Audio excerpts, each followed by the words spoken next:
Mirëmbrëma. Sot që ne regjistrojmë është 5 mars. Dhe jemi 3 ditë Po. para 8 marsit, festës së gruas. Por 8 marsi ka qenë dita që ti Po. të ka shpëtuar ty në një lloj mënyre. Një mesazh që ke dëgjuar për 8 mars, një mesazh rutinë i zakonshëm që mund ta dëgjoje çdo ditë tjetër ditës së ëndë, që nuk je vetëm, thotë. Shumë e vërtetë. Mesazhi thoshte nuk je vetëm dhe aty të pra sa e rëndësishme çdo njeri Edhe të shumë gjëra. gjëra të tjera. Dhe shumë gjëra të tjera. Historia jote që është lënë për në fund të programit të sotëm është një histori postpartumi, është një depresion i thellë. Janë dy situata që dua të citoj dhe pastaj të kaloj tek rrëfimi yt. Ke pasur sikën afër, duke prerë portokall dhe ke thënë po sikur të vras veten. Ke pasur një situatë në balkon. Ke menduar që edhe mund të mbysje fëmijën.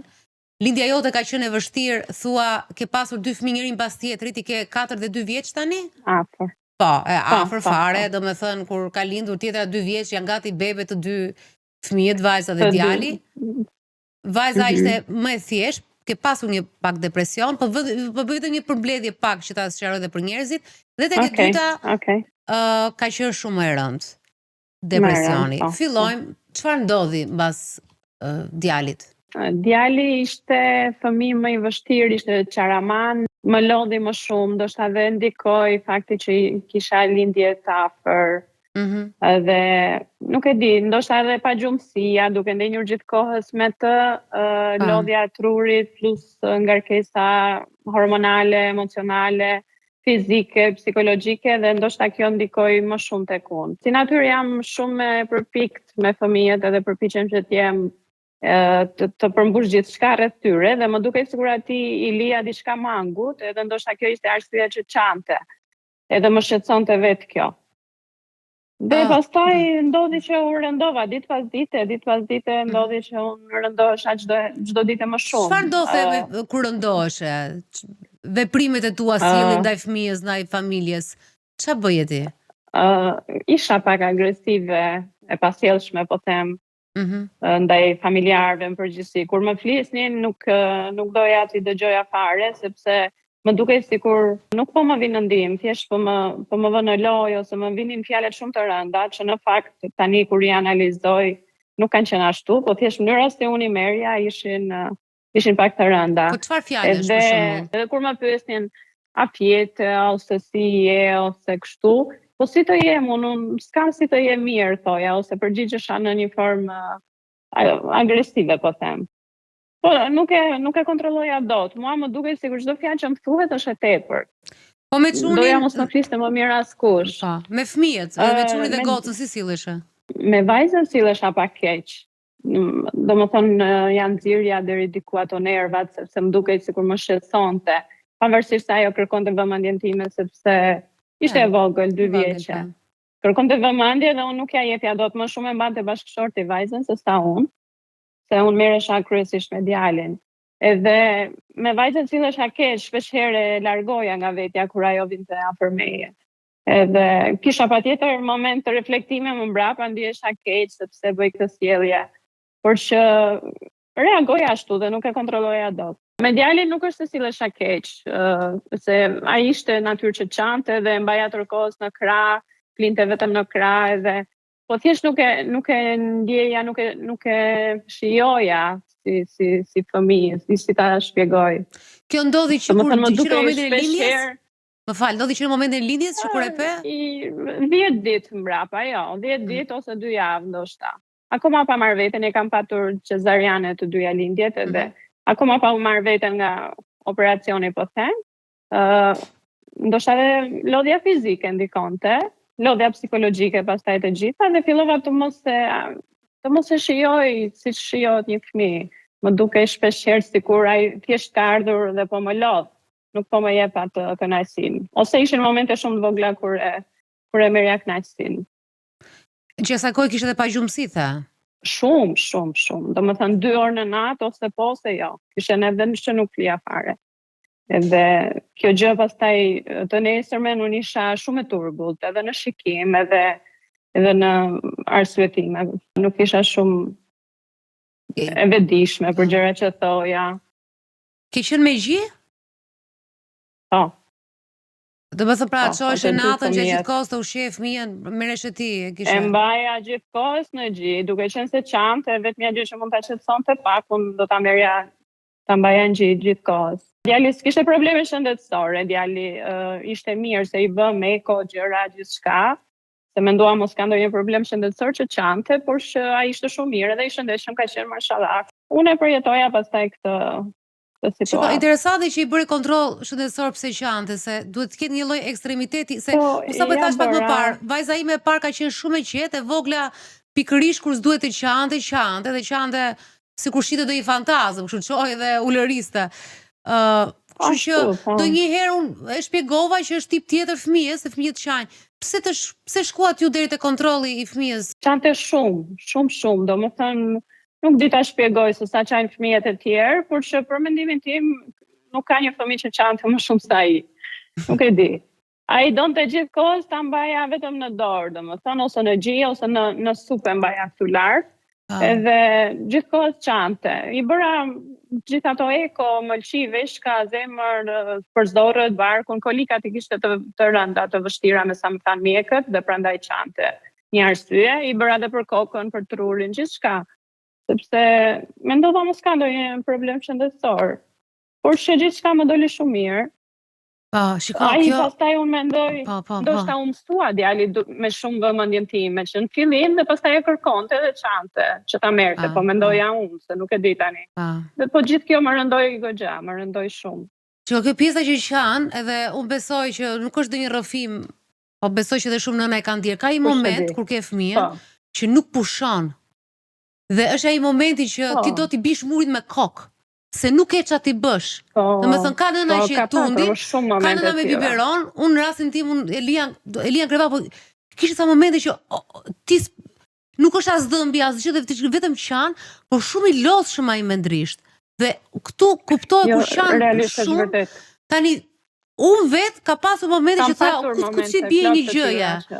Ndërkohë në rastin tënd ti ke parë thikën dhe ke menduar që çfarë ndodhi? Çfarë po ndodhi ato ditë që momente të tjera. E gjithë kjo unë mendoj që ka qenë lodhja dhe pagjumësia, se pagjumësia të rëndon sistemin nervor, ngadalson procesin e arsyetimit, mendoj unë domethënë. Edhe duke qenë shumë e lodhur, ngrihesha me zor bëja një supë, me zor haja diçka, me zor, po duhet haja që ta ushqeja fëmijën, doja që të kisha shumë është, domethënë, edhe mundohesha të haja mirë, që mos t'i mungoj, se duke qenë se ai gjente qetësi vetëm aty, unë duhet që ta mbaja vetën në një farë mënyre. Edhe kishte raste plot që qante ashtu në atë mënyrë, po ja e lija bashkëshortit në dorë dhe ikja nga dhoma. Që mos të bëj ndonjë gjë tjetër, ndonjë mendim, se më vinin mendimet frikshme në fakt her pas here. Mund të bëj një pyetje, kur të vinin këto mendimet, tek ty çfarë ndodhte? Kishe frikë apo thjesht frikë, po. Okej. Kisha frikë dhe mendoja, thoja, se unë si natyrë jam një natyrë shumë e qetë dhe shumë paqësore përgjithsisht. Edhe thoja si ka mundësi që unë kam mendime të tilla, domethënë habitesha sepse më vijnë këto dhe kisha frikë se diçka po më ndodh mua, kisha frikë se unë po çmendem, e kupton? Po ja po ndodh diçka që më ka ndodhur ndonjëherë. Që e solle këtë gjën, sepse kjo do na ndihmoj shumë edhe për të bërë një diferencim nga këto mendime, momentin që Së se jam e vetmja, por që jam shumë e sinqert në këtë që them. Jo, as pak si e vetmja, ja. Është në rregull.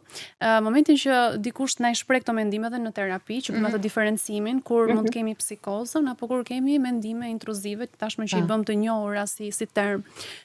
Momentin që dikush i ka këto mendime dhe ka frikë, bën diferencën, sepse një person që ka frikë tregon që është i vetëdijshëm, që i ka këto mendime jo si duhet, pra që nuk janë në rregull, në gjuhë popullore.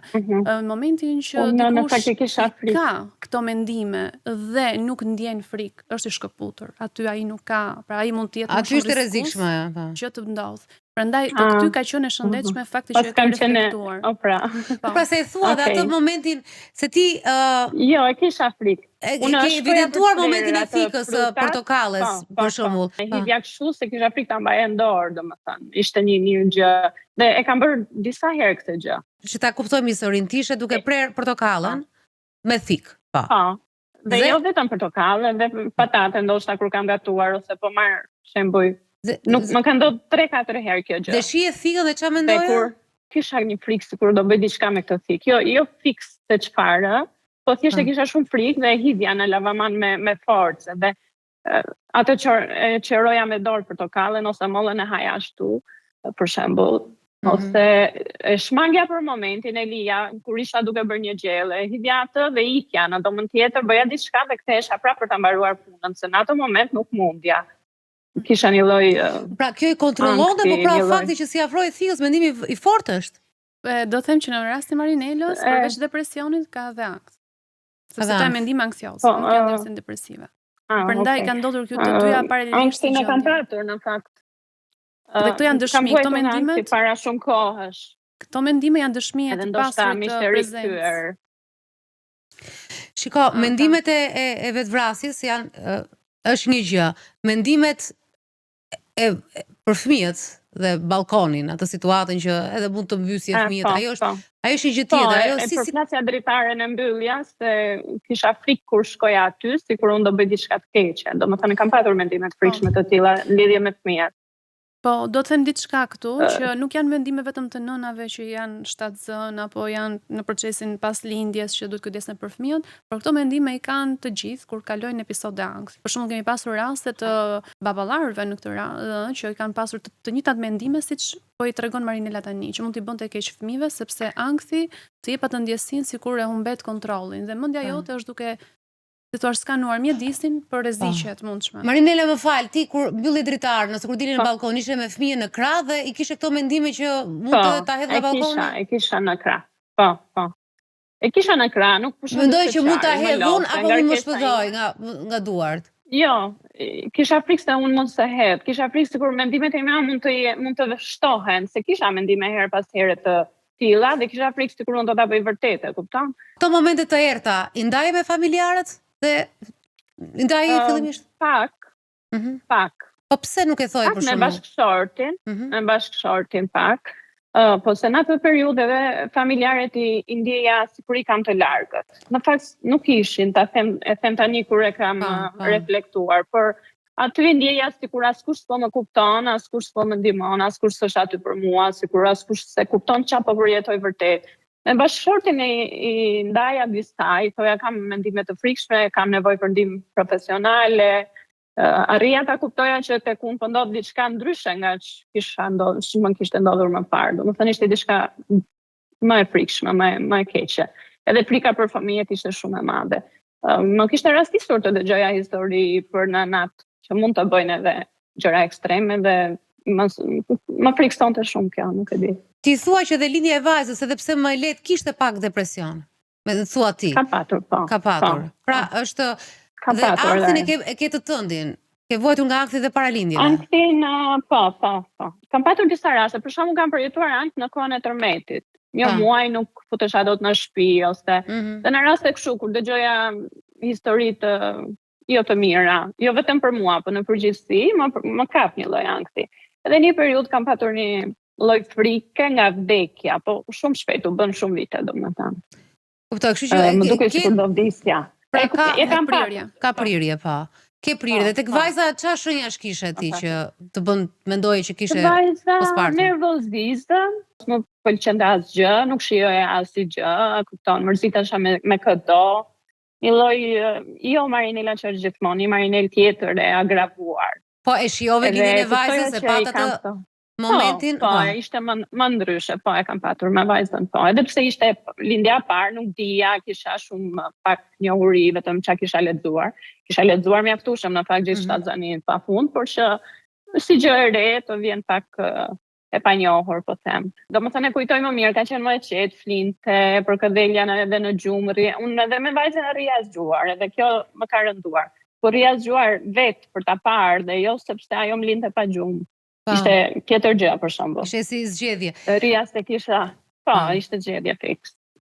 Po, ndërsa me djalin kisha mundësi të flija fare. Pagjumësia ka irrituar shumë sistemin nervor të Marinelës edhe ka bërë që të ketë. Atë mendoj, po. Ti the që familjarët i ke kuptuar dhe mendoj që ato që kanë thënë familjarët e tu nuk ishin shumë të rëndësishme, po ti ke marrë, do të thënë nuk ishin aq të për momentin për momentin e ke gjykuar. Ka një edhe po. nga telefonatat që kishim, po ekziston një ndjenjë faji që kanë gratë, sidomos nënat e reja se thon kjo gjë që un po ndjej, kjo pjesa e largësisë ndaj fëmijës, fakti që s'dua të kujdesem me kështu është ndjenjë faji se thotë ndoshta s'jam nënë e mirë, që besoj se ti ke kaluar këtë pjesën e ndjenjës së fajit. Për sa i përket kujdesit, unë mendoj që e kam bërë maksimalisht. Se thoja çfarë po i lën mangut këtij fëmije që ky vazhdon të qaj. E kam lënë veten, jam vazhdore në gjithçka dhe jam përkushtuar shumë. Në fakt, edhe ndoshta edhe kjo ka qenë gabim se ndonjëherë dhe mund të pushoja unë dhe të qante ose të ta mbante dikush ose po dhe nuk doja që ta mbanin të tjerë, se më dukej sikur vetëm unë mund ta mbaj mirë dhe vetëm mua mund të jetë i qetë. Unë besoj që janë shumë aty familjar, janë shumë pafund kur një grua kalon në raste të tilla që fjalia e parë është, "Ha, se të gjithë e kemi kaluar, është e vështirë, po hajde dile tash se je nëna, kupton? Mund ta thonë nëna. Ti e ke ndier këtë gjë ose mos u përgodhel?" Po. E kam ndier këtë edhe në fakt këtë doja shumë ta cekja që duhet brezi nënave tona për shembull nuk e njohin fare postpartum depresionin. Nuk e di e kanë përjetuar apo jo, ose s'kan ditur gjë çfarë është, apo nuk e di dhe është mirë të flitet më shumë që kjo gjë është diçka reale, është kalimtare, por është e vërtetë. Nuk është një gënjeshtër, nuk është një llastim, siç edhe e marrin se të gjithë kemi lindur, jo po s'është ashtu, jo po. Po në fakt është, ajo të jep ta stopon komplet atë jetën tënde normale, ta ndryshon gjithçka. Edhe është e vërtetë. U kthyve prapë 8 mars. Sa muaj zgjati kjo luftë me të ndjenjë, me të depresion? 4 muaj, po. 4 muaj. Nga muaji 5 është qetësuar djali pak me të qarat, flinte nga 4-5 orë dhe kjo më ndihmonte mua që të qetësohesha. Ka qarë 4 muaj rresht. Ka qarë, po. Pafund. Ka qarë shumë. Dhe pastaj pe atë mesazhin. Pastaj më mirë. Ishte shumë, më ka ndihmuar shumë ai mesazh. Ishte një mesazh që më ka ndryshuar komplet atë ditë, kam parë disa herë. Ishte nga disa femra të showbizit që jepnin një mesazh goxha jetë dhënës, do ta quaj unë për rastin tim. Ti nuk je vetëm, thoshe diçka tillë, këtë fiksoj unë. Kjo është ajo që më ka kumbuar në vesh atë ditë tër ditës. Se unë mendoj që njeriu është gati ta dëgjoj, është dhe gati ta dëgjoj, se mund ta dëgjoj atë edhe në unë isha shumë e dëshpëruar. Isha shumë e dëshpëruar atë ditë. Edhe këtë po mendoja, unë jam nën për herë të dytë dhe unë jam në këtë gjendje. Pse jam kështu, çfarë po ndodh, pse është kjo lloj sprove, pse i bëja gjithë këto pyetje vetes, çfarë po ndodh me mua, çfarë kam bërë gabim që të meritoj këtë. Se si jam e lumtur, ndihesha pa lumtur, e mërzitur, e trishtuar, gjithçka. Isha vetëm atë ditë vetëm me djalin dhe kisha gjithë këto ndjenja shumë të frikshme, mendime të këqija, nuk e di. Dhe sikur e kaluam bashkë, më dha shumë kurajo në fakt, më jep gjithmonë, po mbaj mend atë ditë që ishte dhe ai shumë i stresuar, se mendoj se postpartum më rrezikon dhe vë goxha edhe marrëdhënien bashkëshortore edhe në sfidë, po them. Po burri si është sjelljes gjithë kësaj kohe? Mendoj se është burri më i duruar që unë kam parë. Më ka duruar shumë.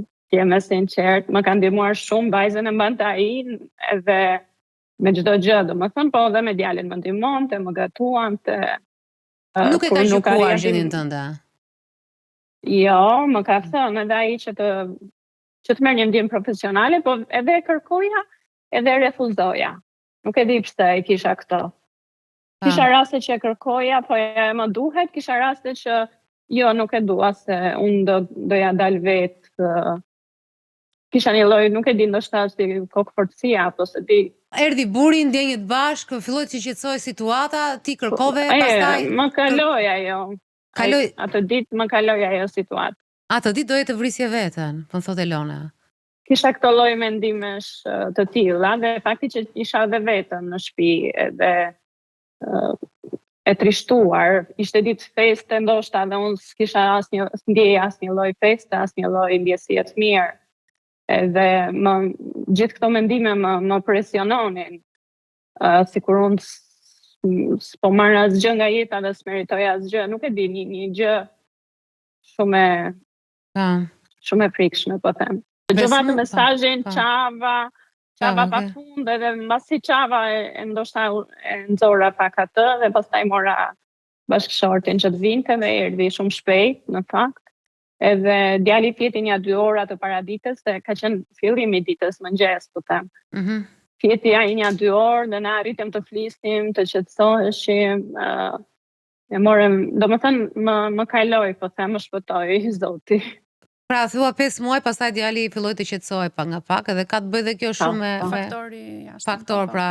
Pra një predispozit Marinela e ka pasur të ankthit, por ajo që ka ndikuar më së shumti, kuptoj që ka qenë rrethana jashtme, qoftë fëmia, pagjumësia, përshtatja me 2 fëmijë, nuk është pak. Edhe rikthimi atyre mendimeve, një situatë të tillë ta përforcon edhe më shumë gjendjen e ta ndjesh të përkeqësuar.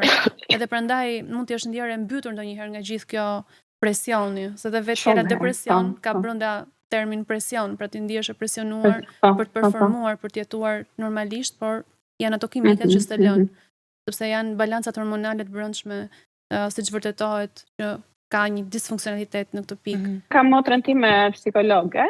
Po. Edhe mundohesha të bëja biseda me të, pavarësisht se dhe ajo e zën kishte goxha ngarkesë në punë. Por që e di që nuk lejohet që familjarët të ndihmojnë njëri tjetrin nga ana profesionale. Po. Se ma kishte thënë motra që nuk mundet të më trajtonte ajo për shembull.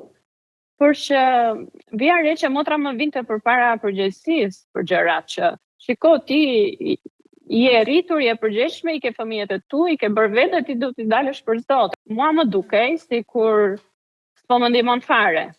Por mendoj që më ka ndihmuar pak, sepse më ka dhënë pak forcë që unë t'jem më e përgjegjshme, më e zonja, që ta marr vetë përgjegjësinë në ato momente të që familjarët ndonjëherë nuk e pranojnë që një pjesëtar po kalon një gjendje të caktuar dhe prandaj është ndjenja presioni. Po, edhe kjo është. Ka folur si motor ty në fakt, më shumë se sa profesioniste që një gjë që shumë e rëndom ndodh. Marinela, mund të jetë edhe ti je sipërmarrëse, domethënë një gocë e shkafët. Ja ke dalë vetë gjërave në jetë? Përgjithsisht, po, gjithmonë. Nuk je qenë tip që viktimizohesh, të më thënë nga ato që mban gjëra.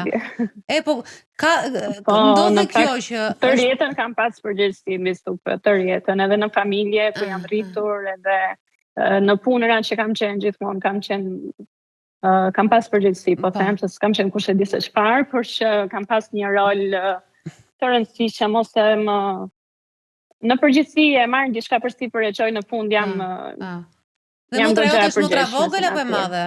Ti e madhe apo është mbas meje.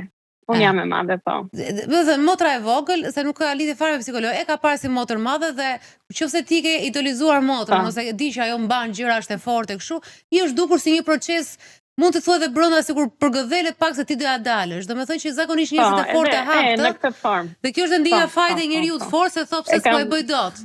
Se ka mund të kontroll dhe kjo do të amplifikohet. Me s'ke kontroll të qartë e fëmijëve dhe thua ja kam dalë çdo gjë, këtë s'po ashtu dhe ndoshta amplifikohet dhe kjo tek njerëzit e fortë. Por më tepër që të tërë kur e din që je i fortë të lënë vetëm se thon se është fati i të qenit fort, fati dhe mallkimi i të qenit vetë e ke thënë tamam. Po, i vetë arrir domethënë që ja del vetë dhe mban përgjegjësi për tjerët, edhe e ha këtë pjesë sa beson njëri. Kështu që ndonjëherë mendoj edhe për veten time, që ndonjëherë mund të kemi kaluar ca gjëra në këmbë, siç e thuhet që e kalove gripin në këmbë, mund të kaloj në këmbë se unë gjithmonë në këmbë kam kaluar gripin. Po në këtë rast fëmia jote mori fuqinë sepse atë s'kishte çfarë t'i bëja. Diçka tjetër Jona para se Jo, nga kjo që po thoni, duhet t'japim të drejtë njerëzve të fortë edhe të jenë dobët ndonjëherë. Po patjetër vulnerabiliteti, patjetër, është e vështirë. Megjithatë ajo e ndau është diçka një shenjë shumë e mirë që Marinela sot e ndau dhe vulnerabilitetin në momentet e saj. Që të errta. Vetëm një pyetje kisha për Marinelën se si u ndje që rrëfeu dhe shkoi pas te kjo histori. Domethënë çfarë ndjesie po merr tani që e tregon. Thjesht do të kuptoja nëse të duket një vete tjetër ajo që ka kaluar atëherë apo ndjen atë lidhjen emocionale me atë periudhë. I kujtoj disa gjëra, por që ndihem më e re, po e them kështu, më e re, më thonë zaste ne po plakemi. Ndihem më e re dhe shpeshherë i them bashkëshortit, si kam qenë unë, se isha e dobët jo me shëndet kështu në pamje, po e dobët edhe fizikisht, nuk isha me zi ngrihesh, me zi ulesh, me zi bëja gjërat, isha dhe dhimbje trupore, po që më vinin me sa duket nga kjo, se nuk është se kisha probleme shëndetësore. Okej, një anemi e kisha, ose një gjë kështu, një rënje hekuri, po kisha dhimbje trupi kudo, me kocka, me veshka, me koka, me shpatullat, nuk e di, gjithçka. Kisha dhimbje totale në gjithë trupin. Edhe thoja me vete, a do ngrihem do një herë pa dhimbje, a do ngrihem nga krevati pa dhimbje. Ndërroja për këtë ditë. Edhe kur kaloj, që më ndodh tani që ngrihem kollaj, se më thot im shoqi je si flutur, kuptimin që lëviz dhe i bëj punat shpejt. Edhe i thash, unë u bëra prap flutur, më duket. Më duket që kushdo e merja vete. Marinela, jam mirë, normal. Çunin e ke 2 vjeç tani? 2 vjeç u Po si është tani se 2 vjeç është hall tjetër, se quhet terrible tooth. Ka filluar, ka një 2 muaj që ka filluar ca grindje. Por që jo, në përgjithësi është i mbar, i mirë, i dëgjueshëm. Po ashtu bëhen. Se ato se po e thash dhe unë, goca ime vogël ka pasqar shumë edhe komplet që tjetër burrit. Jo, ndryshoj. Domethënë mbasi kaluan 6 muaj, 7 muaj, ndryshoj edhe më fal aq shumë lumturi sa s'di ta përshkruaj. Të dy edhe goca, besoj që u kompensua dhe ajo. Po, edhe goca. Të dy janë të dashur, pa pritur vinë më puthin, më përgjafojnë, pa ja kërkuar, se përgjithsisht ju thua fëmijëve hajde më puth pak ose të puth.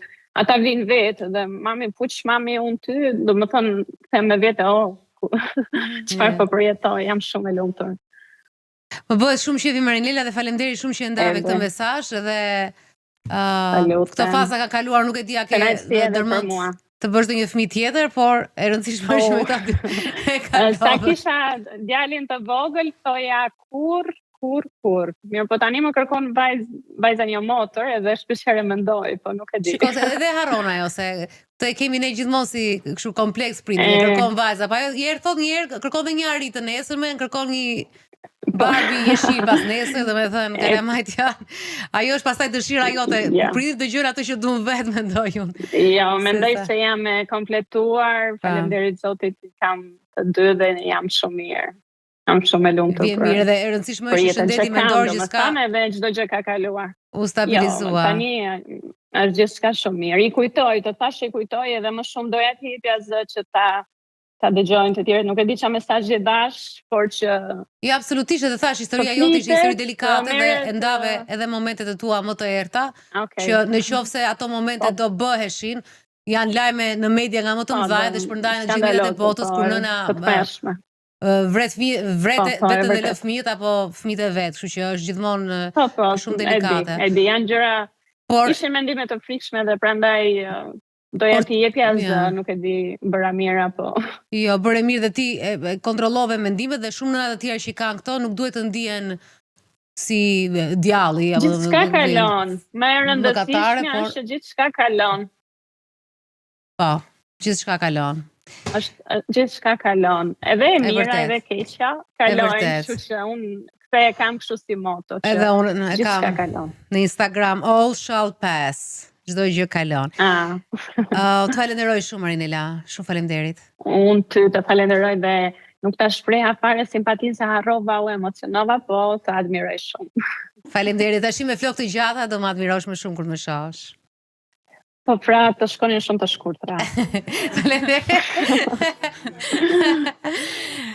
Edhe kur i preve të kam bërë një koment që kuka jote me shumë mend nuk ka nevojë për flokë. O ta shihë me flokë të vogla. Ta kam bërë që kur i ke pre. Shikova thoni shpesh që këtu s'ke nevojë të vishë, s'ke nevojë të ashtu, po tash un kam qefet e mia, kam qefet dhe komplekset e mia. Jo, patjetër. Patjetër, po kjo është një formë komplimenti, kështu që faleminderit shumë. Rafsh, miropafshi Marinela, faleminderit. Gjithë të mirat. Rafsh, thank you. Jona, dy gjëra janë shumë të rëndësishme për të kuptuar nga ky program. Një ishte mbështetje familjare shumë e rëndësishme dhe përveç mbështetjes familjare, edhe kur e ke aty është ato që ti thua dhe se si e sheh këtë gjë. Shumë e rëndësishme. Mund të shtoj edhe një gjë tjetër që së fundmi, po profesionistët po mendojnë edhe po lexojnë në fakt në studime të ndryshme se çfarë rekomandohet për të raste. Dhe ajo që kam pak të veçoj nga gjitha, ishte që mund të bëhet një testim i hershëm në 3 mujorin e parë të shtatzanisë, për që aty mund të filloj testimi për gjendje emocionale, të mbahet në monitorim. Si bëhet ky testim? Me psikolog. Pra të shikohet gjendja emocionale si po avancon. Pra të mos lihet momentin pas që të grumbullojnë gjërat, por të mbahet në monitorim që ti ta gjesh veten më të përgatitur. Po historia e dytë tha kisha shtatzani shumë të mirë, tha. Ndodhi shtatzani ishte. Prandaj themi që nga rasti në rast ndryshon. Ai person që, domethënë, do ta shikojë, ta monitorojë se ka një predispozita, siç e tham të mëhershme, ta kontrolloj përpara, sepse edhe gjendja Marinelës kalon, por mund të kishte kaluar edhe më herët, pa kaluar në ato sfidat e veta. Prandaj është e nevojshme të mbahet në monitorim, siç mbahet gjendja shëndetësore që ne shkojmë te mjeku, edhe te psikologu, për të mos kaluar në këto avancime të shqetësimit. Unë nuk e di sa gra lindin në sekond, ka i statistikë që çdo sekond lind një fëmijë, domethënë që është lindi shumë, dhe kjo është një zemër, nëse do lindi në, nuk e di sa në vit, 10.000 gra, 20% është goxha, dhe është goxha për të bërë gjithmonë fushat dhe për të folur për këtë, që mos ta injorojnë postpartumin, është aty, nuk është përgëdhelje. Nuk besoj që nënat nga natyra e lind fëmia dhe lidhen automatikisht janë ato hormonet që the ti, nuk është fare rast përgëdhelje për një nënë që mund të jetë përgëdhelje 2 orë që të flej gjumë, ajo siçose quhet përgëdhelje është diçka legjitime, por absolutisht që për këtë duhet flitet më shumë në çdo program, sepse ndodh dhe në këtë mënyrë të gjejnë edhe forma që ta parandalojnë dhe ta kapin sa më shpejt.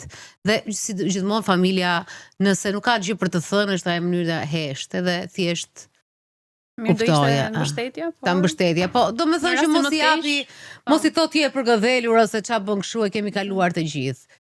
E kemi kaluar, po secili ka atë, siç e thamë edhe gjatë programit, dhe shumë e rëndësishme që të kuptojmë që çdo eksperiencë është ndryshe, është absolutisht ndryshe nga fillimi deri në fund, deri në mënyrën se si vdesim, ne të vdesim ndryshe, që nga këto gishtrinjtë e duarve, çdo gjë kemi ca shenja që kemi ndryshe, dhe prandaj bëj këtë botë interesante me individ që ndryshojnë, kështu që ndryshojnë edhe forma se si ne përjetojmë gjërat.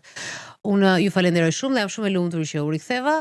Dhe faleminderit Jona, gjithmonë shumë interesante ti dëgjosh edhe pse ti dëgjoj nga pjesa që ke bërë me Elona, të dëgjosh edhe sa e përgatitur je dhe gjithë mendimet e tua. Falenderoj dhe të tërë dhe vazhdoni na shkruani dhe do gjithmonë në Instagramin e Dalina Buzi. Çdo javë ne japim temën, shpallim temën e ardhshme ku ju na shkruani, na telefononi dhe pastaj të bëni pjesë e programit, sepse siç e pat, edhe ai mesazhi 8 marsi ndryshoi një jetë dhe mesazhet tuaja dhe historitë tuaja mund të ndryshojnë dhe kanë ndikuar në jetët e tjerëve, kështu që ne e bëjmë të emision bashk, nuk jam vetëm unë këtu me Jonën, po ky program bëhet bashkë. Faleminderit shumë dhe natën e mirë. Andale!